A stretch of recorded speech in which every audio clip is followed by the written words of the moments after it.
आज़ादी की 75वीं वर्षगांठ व अमृत महोत्सव पर सारा शहर जश्न में डूबा नजर आ रहा है। सरकारी व गैर सरकारी संस्थान पर लोगों ने शान से राष्ट्रध्वज का ध्वजारोहण किया। इस मौके पर ध्वजारोहण के उपरांत सभी ने एक दूसरे को बधाई दी। उसके बाद मिष्ठान वितरण किया गया।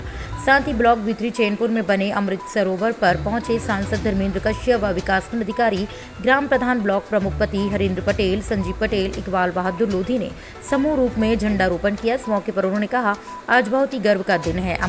हमें आज़ादी मिले पूरे 75 वर्ष हो गए हैं। कार्यक्रम में बोलते माननीय सांसद धर्मेंद्र कश्यप ने कहा, इस आज़ादी को पाने के लिए हमारे देश के महापुरुषों ने हंसते हंसते अपने प्राणों की आहुतियां दे दी हैं। उनकी शहादत के बाद हमको आज़ादी मिली है, जिसको हमें भूलना नहीं चाहिए। साथ ही आज़ादी के 75वें अमृत महोत्सव के दौरान कलेक्ट्रेट परिसर में क्या बोले जिलाधिकारी बरेली, आइए सुनते हैं।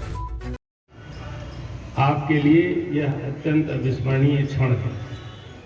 यह समय है उन महान वीरों और सपूतों को याद करने का, जिन्होंने इस देश को आज़ाद कराने के लिए अपने प्राण समर्पित किए और अकल्पनीय यातनाएं सही। हम सर्वप्रथम उन सभी सपूतों को अपनी सादर श्रद्धांजलि अर्पित करते हैं। स्वतंत्रता के लिए लड़ाई 1857 से शुरू हो गई थी। इसे सभी लोग जानते हैं, सभी ने पढ़ा है। वह लड़ाई अंग्रेजों ने जल्दी ही दबा दी। अपना बरेली उस लड़ाई में बहुत आगे था, इसे सब जानते हैं। शहीद खान बहादुर खान के नेतृत्व में यह रुहेलखंड पूरा आज़ाद हो चुका था, लेकिन अंग्रेजों की शक्ति अप्रतिम थी उस समय की। उसको दबाना सत्य के बल पर संभव नहीं था।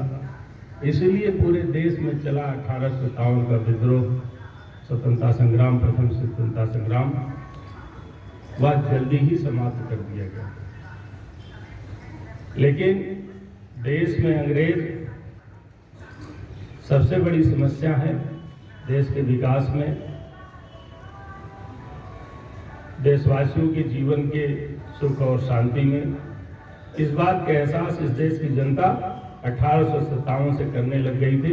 इतना प्रमाण प्रथम स्वतंत्रता संग्राम से सबके सामने आ चुका था और एक भाव पैदा हो चुका था कि ये देश हमारा है, यह देश उन लोगों का है जो यहाँ रहने वाले हैं। और ये भाव धीरे धीरे धीरे धीरे बढ़ता गया, पनपता गया और एक संगठित रूप में इसकी शुरुआत 1885 में भारतीय राष्ट्रीय कांग्रेस की स्थापना के साथ हुई। आप सब जानते हैं, सब इतिहास का विषय है, सबने पढ़ा भी है। लेकिन स्वतंत्रता संग्राम का द्वितीय चरण, जिसे स्वतंत्रता संग्राम कहते हैं, वह शुरू तो पहले हो गया, लेकिन उसमें प्राणवत्ता, उसमें एक क्रियाशीलता और एक ओजस्विता राष्ट्रपिता महात्मा गांधी के आगमन के बाद संगठित रूप से देखने को मिली।